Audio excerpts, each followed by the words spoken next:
그럼 이 영화 미션이라고 하는 영화를 다 아시나요? 예, 노래는 많이 들으셨을 때 영화를 제가 그냥 한번 영화를 난 이 영화 봤다 하시는 분들, 네네, 한 40% 정도 되시는 것 같습니다. 네, 영화를 이 한 해가 가기 전에 추천하고 싶은 영화가 있다면은 이 영화를 아직 못 보신 분들 계시면 최근에 다시 재개봉 한번 했던 걸로 아는데 그렇게 한번 보셔도 좋겠습니다. 네, 오늘 우리가 들은 이 가브리엘의 오보에 영화 미션을 통해서 또 많이 알려진 곡이고, 또 뭐 넬라 판타지아라고 해서 여기에 가사를 붙여서 또 그 곡으로도 훨씬 더 유명한 그런 곡이기도 합니다. 여러분, 잠깐 이렇게 뭐 설명을 위해서 영상을 좀 짧게 가져왔는데, 사실 이 영화 미션은 1750년대, 그러니까 한 18세기 정도 되겠죠. 그때에 스페인과 포르투갈의 경계선에 위치했던, 거기가 아마 이과수 폭포 쪽이었던 것 같은데, 그 밀림에 사는 과라니족이라고, 지금도 현재 남미의 인디언들입니다.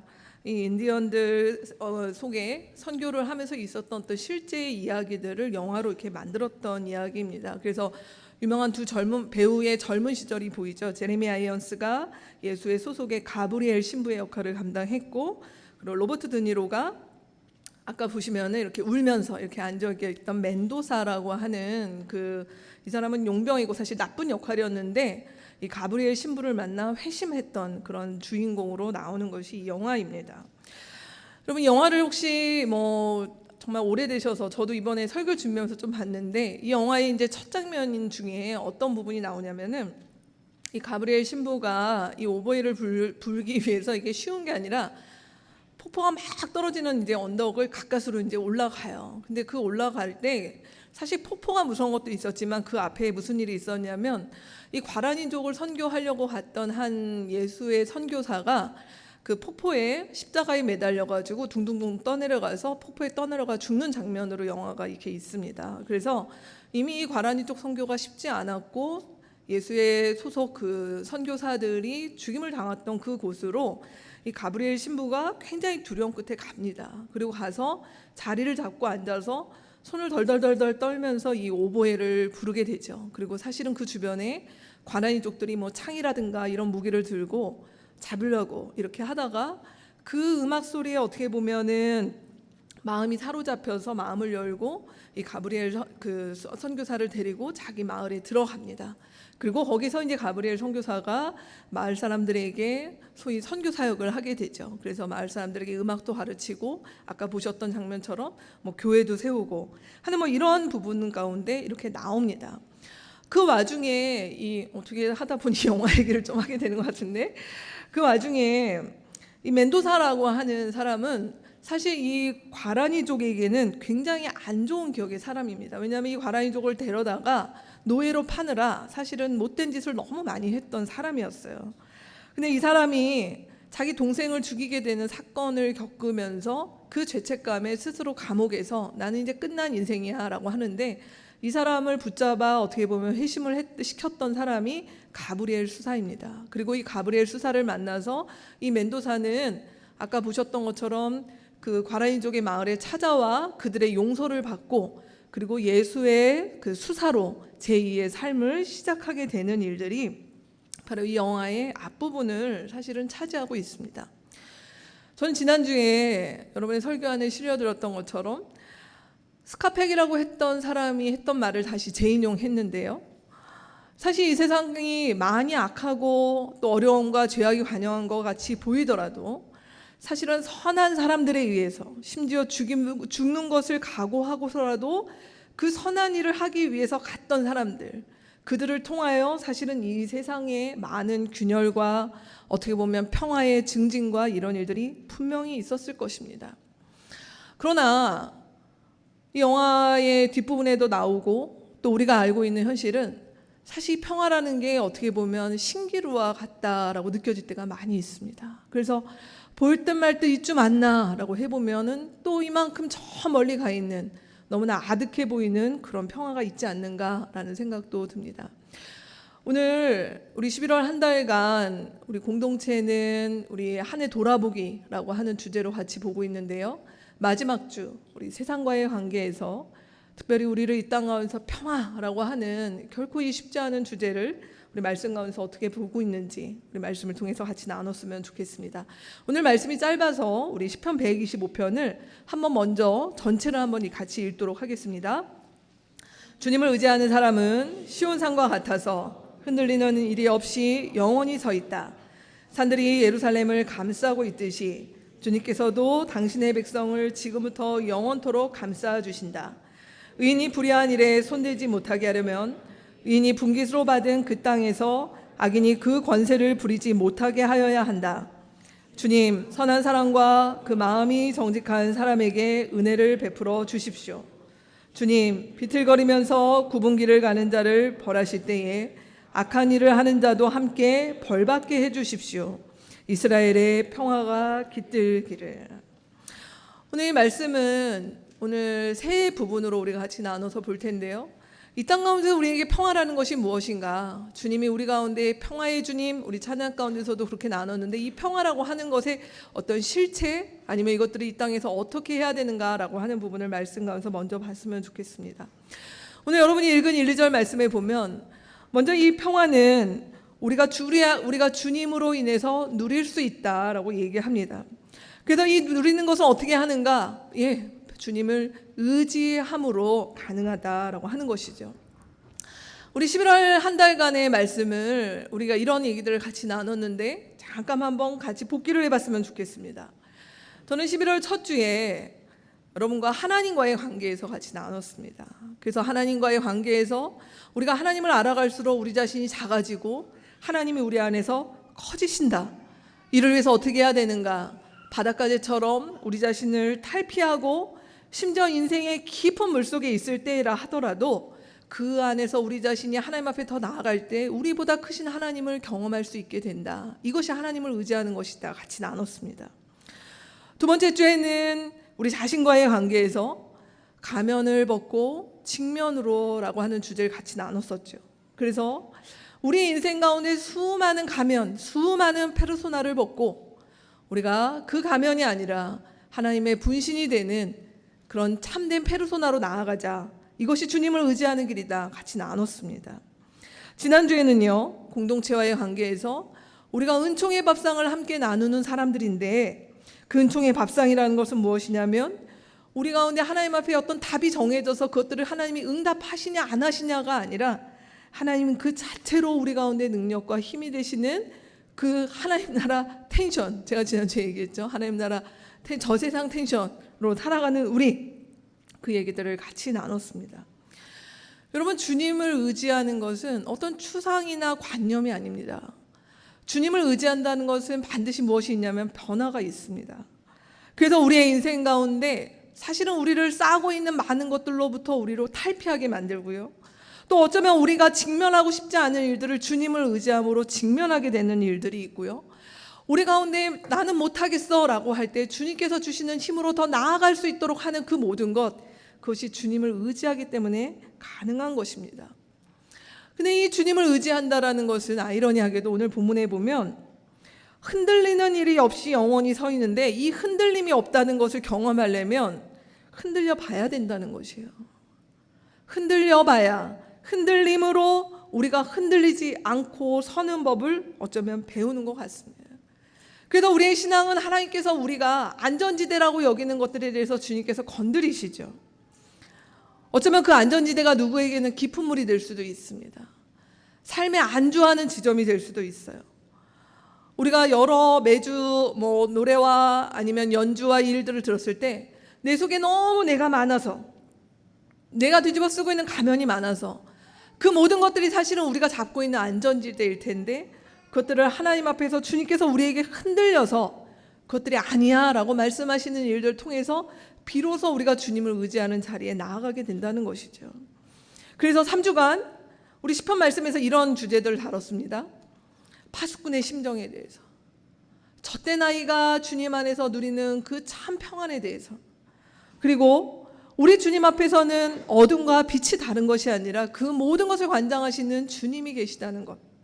그리고 이 땅 가운데 우리가 살아갈 때 주님의 능력으로 살게 된다라고 하는 이 부분까지 우리 지난주에 우리 3주에 걸쳐 말씀을 나눴습니다.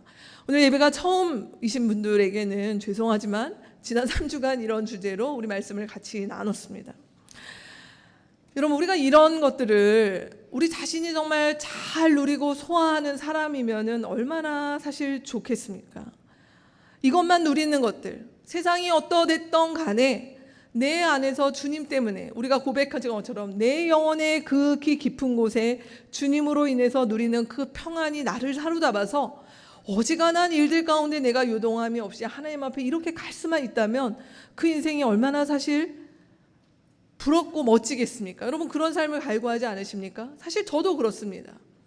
우리의 삶이 어떻게 보면 뭐라고 할까요? 일희일비하는 일들도 많고 머리로는 이해하지만 그렇지 못하는 일들도 많은데 정말 주님을 의지함으로 이러한 삶의 경지에 갈 수만 있다면 사실은 이보다 더 좋을 수는 없을 것입니다.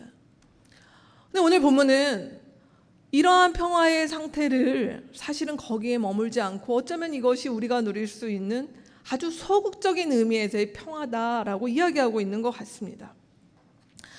다시 잠깐 영화 이야기를 해볼까요? 이 영화에 보면 제가 아까 여러분이 보셨던 그 장면에 교회를 짓고 저 과란이족 안에 교회를 짓고 거기서 과란이족의 콰이어가 생깁니다. 그래서 정말 그들이 너무너무 아름다운 그 노래와 연주를 하게 되는 일들이 영화 이 OST에도 많이 실어있죠. 너무 아름답습니다. 근데 이 평화가 금방 끝난다라고 하는 것입니다. 왜 그러냐면 결국 이들은 이 평화가 오래가지 못했던 것은 이들의 내면과 이들의 어떤 삶 가운데 있는 것이 아니라 사실은 이 당시의 시대적인 상황과 그리고 정치적인 문제로 인해서 곧 어려움을 겪게 되었다는 것입니다. 이 과란이족이 살고 있던 이 지역은 스페인 영토였다고 합니다.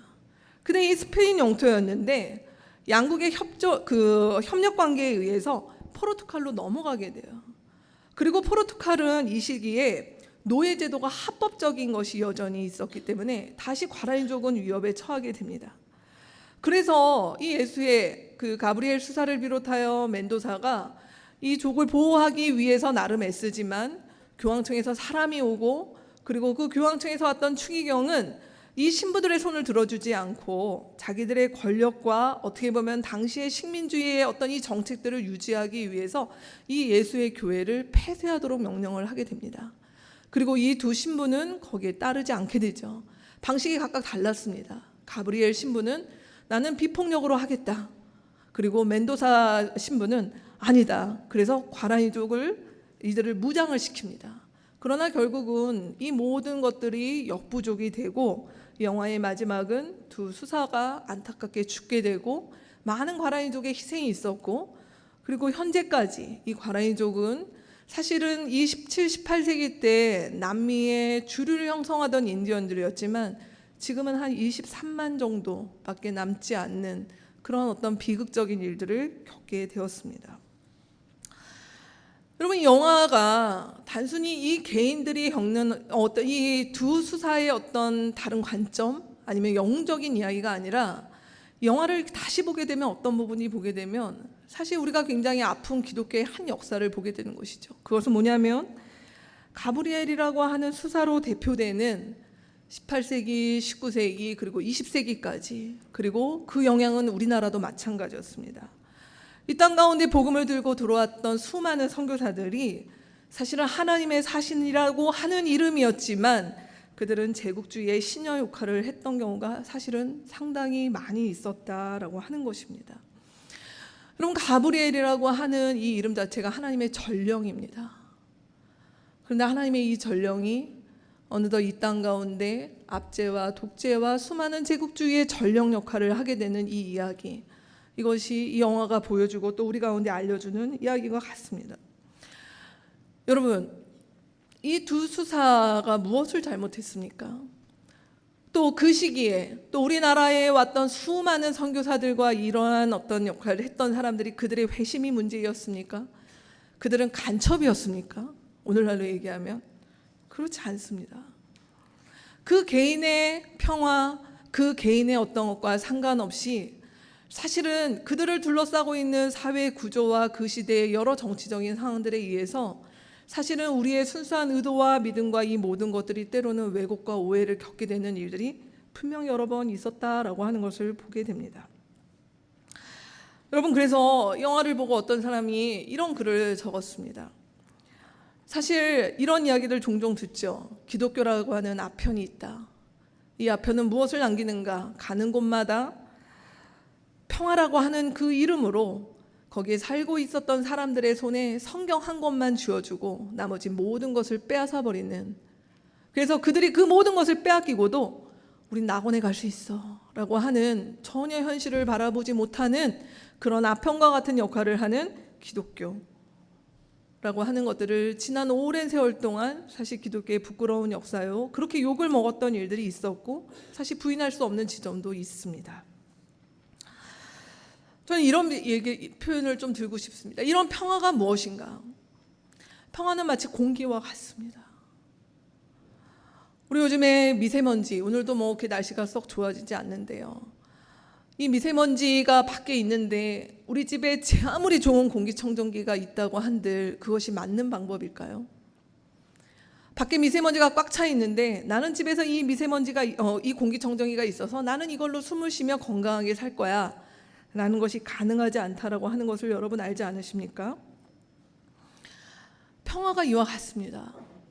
내 내면의 평화, 주님 때문에 나는 평안하고 내 마음은 주님 때문에 이미 낙원이고 천국이라 얘기하지만 우리가 살고 있는 주변 가운데 이 평화를 훼손하는 일들이 있는 가운데서 내 혼자 평화를 누린다라고 하는 것은 미세먼지 가득한 세상 속에 나는 공기청정기를 몇 대를 집에 두고 살 거야 라고 하는 것과 거반 다르지 않다라고 하는 것입니다. 평화는 이렇게 자랄 수가 없는 것입니다.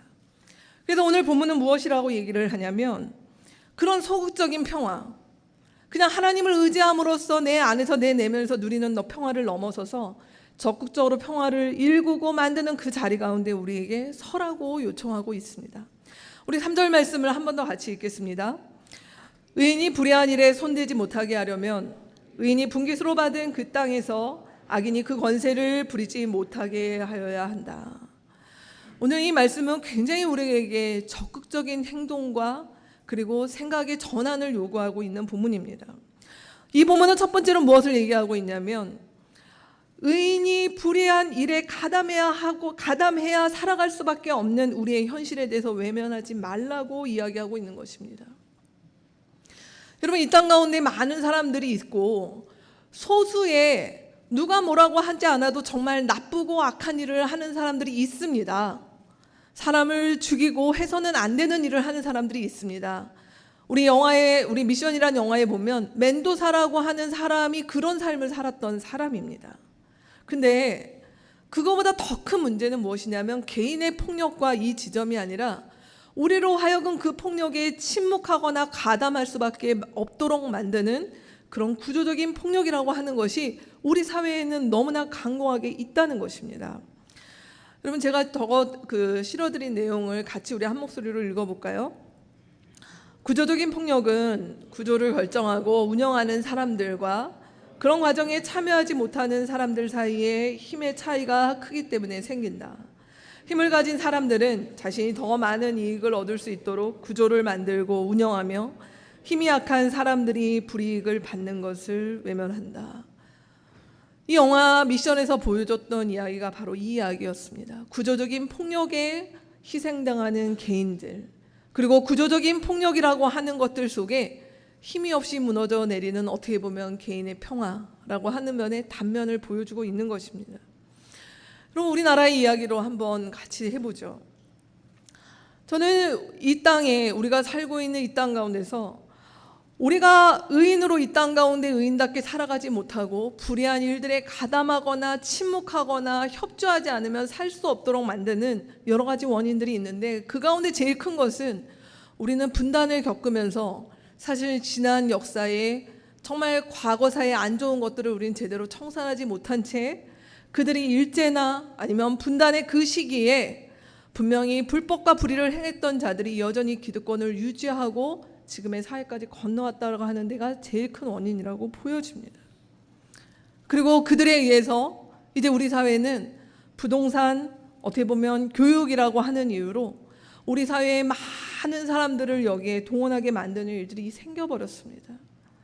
그리고 이제는 그것을 넘어서서 차별과 혐오라고 하는 문제로 우리 사회는 지금 몸살을 앓고 있는 중이죠. 여러분, 이번 주 뉴스를 보셨습니까? 저는 개인적으로 이 두 가지 뉴스가 너무 충격적이기도 하고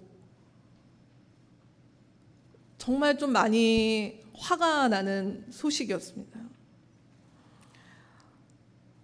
별장 성접대 뇌물수수로 우리 혐의가 있었던 전 차관 김모 씨, 그 사람이 무죄 판결을 받고 190일 만에 석방되었습니다. 이번 주에 온 세상이 다 알고 있는데 그는 무죄라고 합니다. 어쩌면 그가 지금 우리 사회에서 가장 큰 권력기구에서 그 권력과 어떻게 보면 힘과 이 모든 것들을 가지고 있기 때문에 이런 일이 생긴 것이 아닌가 싶습니다. 근데 어젠가요? 또 하나의 뉴스를 보게 되었습니다. 계속 몇 년째 해결되지 않고 있는 가습기 살균제 피해로 인해서 여러분 알고 계셨습니까? 1549번째 사망자가 이번 주에 돌아가셨습니다. 이 사람들의 억울함, 이 마지막에 돌아가신 이 어르신은 제대로 판정도 받지를 못해서 굉장히 고생을 하셨는데 월 94만 원 정도밖에 받지 못하고 그렇게 돌아가셨다라고 이야기를 합니다. 여러분, 이 대조적인 두 소식 앞에 지금 우리가 이 많은 일들 속에 이 모든 것들을 누구는 무혐의를 내고 누구는 이렇게 지금 현재 가습기 살균자 피해자는 한 6천 명 정도 되는데요. 하루하루 이 사람들이 죄송하지만 다 죽어가야, 다 돌아가셔야 되는 것이겠습니까? 오늘날 우리 사회가 보고 있는 돈이 있으면 유전무죄, 그리고 무전유죄가 되는 이런 현실들을 우리는 지금 이 땅 가운데서 그 일에 과연 그 일들을 결정하고 거기에 함께 했던 사람들이 한 사람이겠냐라고 하는 것이에요. 어쩌면 수많은 그 가운데는 어쩌면 교회를 다니고 그리스도를 믿지만 그 불의한 일들에 정말 자신의 양심의 괴로움이 있지만 가담할 수밖에 없고 침묵할 수밖에 없고 동조할 수밖에 없는 그러한 자들이 분명히 있을 것이라는 것입니다. 근데 오늘 성경은 무엇이라고 이야기하냐면 의인이 불의한 일에 손대지 못하는 사회를 만들라라고 이야기하시는 것입니다. 그저 우리가 예수를 믿어서 내 마음 가운데 유지되는 그 평화가 아니라 의인들이 우리가 먹고 살고 살아가는 이 땅 가운데 그 불의한 일들 가운데 가담하지 않는 그런 세상, 그러한 나라를 만드는 일들을 해보라라고 이야기하고 있는 것입니다. 그러려면 어떻게 해야 될까요? 오늘 말씀해 보면 두 번째로 악인이 권세를 부리지 못하도록 적극적으로 개입을 하라는 것이에요. 악인이 부리지 못하도록 뭘 합니까? 기도합니까? 악인이 권세를 부리지 못하도록 무엇을 해야겠습니까? 오늘날 우리 교회가 취약한 것은 이런 얘기들을 할 때 왜 교회에서 정치 얘기를 하느냐라고 이야기를 합니다. 우리는 지금 하늘을 살고 있는 사람들이 아닙니다. 저 하늘에 이미 도래해서 더 이상 가볼 데가 없는 그 하나님 나라를, 완성된 하나님 나라를 우리는 지금 누리고 있는 사람들이 아니라 하나님 나라에 소속돼 있지만 엄연히 깨어져 고통받고 있는 이 세상 가운데 살아가고 있는 사람들이기에 이 땅에서 하나님 나라 백성답게 충실하게 깨어있는 시민으로 우리의 역할들을 감당하는 것이 너무도 중요하다는 것입니다. 유명한 학자인 노암 촘스키가 이런 이야기를 했습니다. 우리가 살고 있는 민주주의라는 게 무슨 말입니까? 쉽게 얘기하면 국민이 이 땅의 주인이라는 얘기죠. 국민은 이 땅의 노예가 아니라는 얘기입니다. 성경식으로 얘기하면 우리가 살고 있는 세상을 애굽으로 만들지 말라는 얘기입니다. 하나님의 형상이 누구나 그들의 주권을 가지고 목소리를 낼 수 있는 그러한 사회, 고도로 발달되고 덕스러운 민주주의 사회를 만드는 것이 하나님 나라 백성 교회의 사명 가운데 있다라고 이야기하고 있다는 것입니다. 그러게 오늘날 우리가 악인이 권세를 부리지 못하는 것은 그저 기도 정도가 아니라 하나님 앞에 적극적으로 우리의 의식이 깨어있고, 우리가 누구인지, 우리가 발휘할 수 있는 힘이 저 어떤 권력자들의 어떤 좋지 못한 행태와 그 전철을 밟아가면서 나도 권력을 쥐는 것이 아니라 이미 우리 가운데 있는 우리의 주권자, 우리가 이 땅 가운데 주권자 아닙니까? 우리의 투표라든가 아니면 촛불이라든가 이런 부분들이 바로 우리가 할 수 있는 역할 중에 사실은 결코 적지 않은 역할이라고 하는 것입니다. 제가 요즘 너무 좋아해가지고요, 주변에 여기저기 하도 얘기한 드라마가 있습니다. 끝나서 굉장히 아쉬운데 동백꽃 필 무렵 많이들 보고 계실 텐데 이 드라마를 너무너무 즐거워하며 감탄하며 봤습니다. 아직 마지막을 제가 이렇게 정자세로 보지는 못하고 요 부분만 봤습니다. 요 부분을 봤는데 이 부분에 나왔던 내용이 뭐냐면, 보신 분들 아시겠지만 연쇄살인범 까불이라고 하는 그 친구가, 동네 흥식이라고 하는 친구, 아니 흥식이죠, 잡혔습니다. 근데 그 흥식이가 용식이라고 하는 이 경찰이 면회 오기를 바랍니다. 그래서 마주했을 때 이런 얘기를 했다고 합니다. 까불이는 나만 까불이가 아니다. 이 세상 누구나 잠재적인 까불이가 되어서 그 악을 발휘할 수 있고 그 악에 대해서 동조하며 살아갈 수 있는 일이 세상에 얼마나 많은지 모른다라고 얘기를 했다라는 것입니다. 하지만 용식이가 했던 말 중에 저는 이 말이 참 너무 와닿았는데, 우리가 떼샷이다라고 이야기를 했던 이 부분이 있습니다. 우리가 쪽수다. 우리가 할 수 있는 것은 어쩌면 이 땅에서 권력을 가진 사람을 대항하기 위해서 권력, 아니면 우리 가운데 어떤 정말 자본을 가진 사람들을 대적하기 위해서 자본, 그런 것들은 우리 가운데 때로 없을 수 있지만 우리는 누구인가 하면 하나님 나라 백성이요, 이 땅 가운데 깨어있는 시민이요, 엄연히 주권이 있는 자로 우리가 함께 연대하여 무엇을 하냐면, 이 땅 가운데 악인이 권세를 부리지 못하고 의인이 악한 일에 가담하며 괴로워하며 고뇌하며 살아가지 않는 세상을 만드는 일에 우리로 하여금 하라고 주님께서 말씀하셨다는 것입니다. 이게 우리가 이 땅 가운데서 평화를 누릴 뿐만 아니라 적극적으로 평화를 일구는 사람들의 그 역할인 것입니다. 이런 이야기들을 우리 복음주의 안에서 이렇게 얘기하죠. 그리스도인의 사회적 책임이다라고 이야기를 합니다. 결코 우리가 그리스도인으로 살아가는 우리 삶의 영역은 가정교회, 교회, 주일학교, 교회 활동, 이것이 아니라 우리 삶의 전 영역, 정치, 경제, 사회, 환경, 생태, 인권, 모든 문화, 교육까지 우리가 하나님 앞에서 어떤 세상이 되도록 우리가 씨름하고 싸워야 되는가 하면, 의인이 불의한 일에 가담하지 못하고 악인들이 이 땅 가운데서 권세로 횡포 부리며 나는 것들에 대해서 적극적으로 막아보려고 하는 그 사람들, 그들이 평화를 일구는 사람들이다라고 이야기를 하고 있다는 것입니다. 그런 씨름들이 결코 만만치 않습니다. 우리 오늘 주보에도 나왔고 했지만 우리 작년 이맘때부터 시작했던 산항동 골프장 반대 모임, 그리고 그 기도회, 그 예배가 저는 어쩌면 그런 기대를 했습니다. 내년 겨울에도 이 자리에 없었으면 좋겠다. 내년 겨울에 이 자리에 없이 그 전에 끝났으면 좋겠다라는 마음이었습니다. 근데 1주년을 하자고 합니다. 이게 1주년으로 끝날지 2주년이 될지 사실은 알 수가 없습니다. 그러나 우리가 왜 이런 일들에 하고 있는가? 왜 교회를 다니면서 같이 모여 예배드리고 말씀 나누고 삼나눔하고 하면 되지, 왜 골프장 쫓아다니고 세월호 쫓아다니고 왜 우리가 이런 일들을 하고 있는가? 교육 문제나 이런 부분은 환경과 이런 일들을 왜 하는가? 예레미야 29장 7절 말씀 같이 한번 읽겠습니다. 너희는 내가 사로잡혀 가게 한 그 성읍이 평안을 누리도록 노력하고 그 성읍이 번영하도록 나 주에게 기도하여라. 그 성읍이 번영해야 너희도 평안할 것이기 때문입니다. 그럼 볼펜이 있으시다면 동그라미 여러 번 치시죠. 그 성읍이 평안을 누리도록 어떻게 하라고요? 노력하라고 하셨습니다. 그 다음에 기도하랍니다. 기도와 노력은 같이 갑니다. 난 기도하고 있어, 이것으로 안 됩니다. 노력하라는 것입니다. 구체적으로 우리의 삶 가운데 하나님 앞에서 이 적극적으로 이 평화를 일구기 위해서 우리가 살아보라라고 얘기하십니다. 그렇게 가는 사람들이 이제 드릴 수 있는 기도가 4절과 5절 말씀에 나옵니다. 같이 한번 우리 말씀 읽도록 하겠습니다. 주님, 선한 사람과 그 마음이 정직한 사람에게 은혜를 풀어 주십시오. 주님,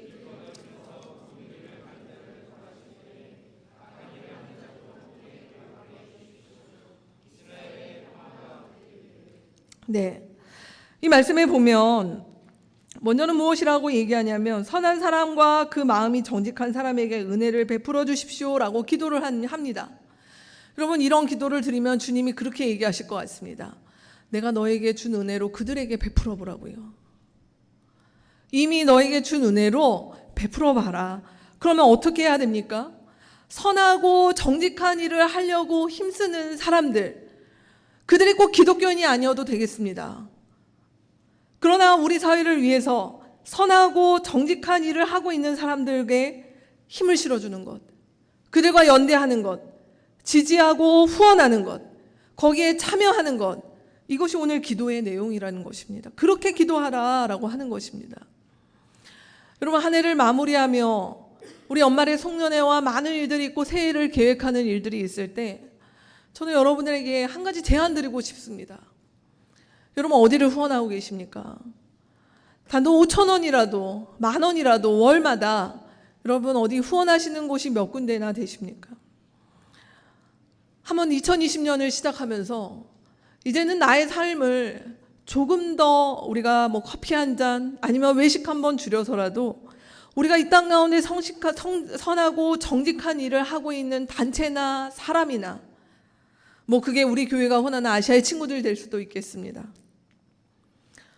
산항동과 관련된 고양시 환경운동연대 될 수 있겠습니다.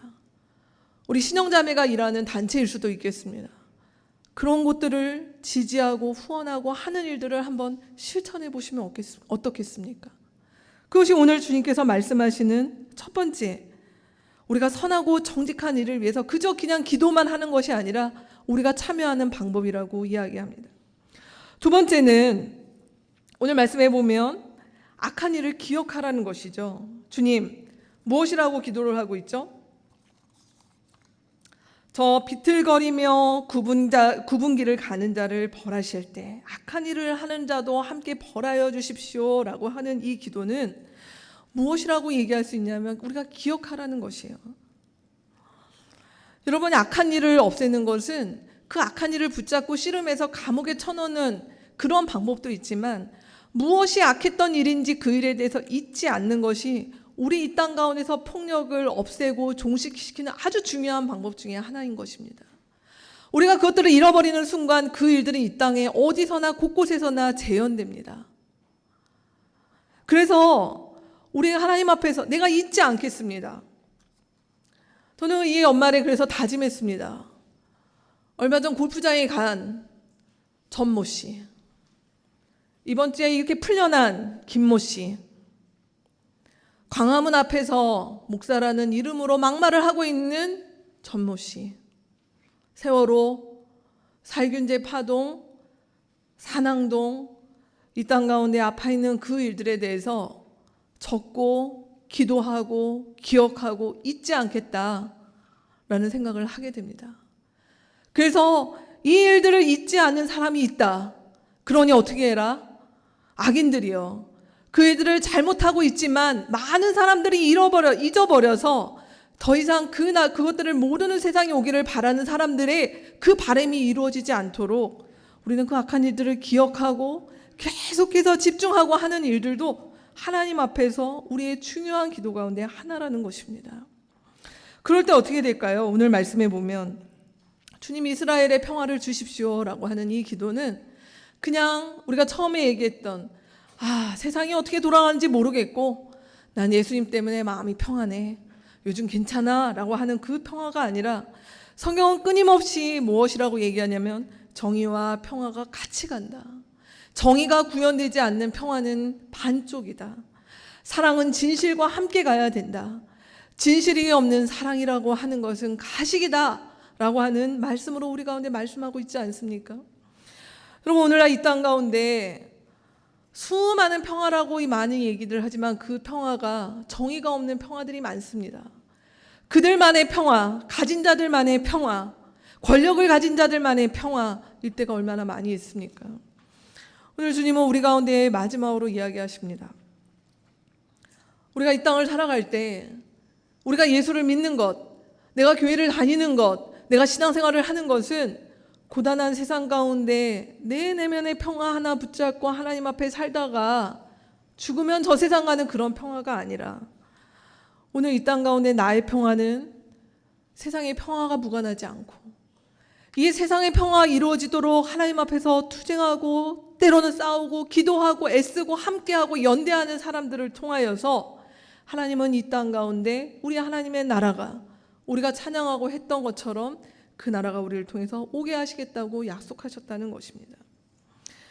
오늘 이 말씀이 신약에 가면 여러분이 잘 아시는 팔복에 예수께서 한 말씀으로 정의를 하셨습니다. 마태복음 5장 9절 우리 마지막으로 같이 읽도록 하겠습니다. 평화를 이루는 사람은 복이 있다. 하나님이 그들을 자기의 자녀라 부르실 것이다. 하나님의 자녀는 회심하고 교회를 다니고 예수 믿어요 정도가 아니라 평화를 만드는 사람, 평화를 위해 일하는 사람, 이 땅 가운데 피스메이커로 하나님 앞에 살아가는 사람, 그래서 나의 평화와 세상의 평화가 무관하지 않은 사람, 그를 통하여 우리 하나님께서 오늘도 하나님의 자녀들을 부르시고 그들을 통해서 일하신다고 말씀하십니다. 같이 기도하겠습니다.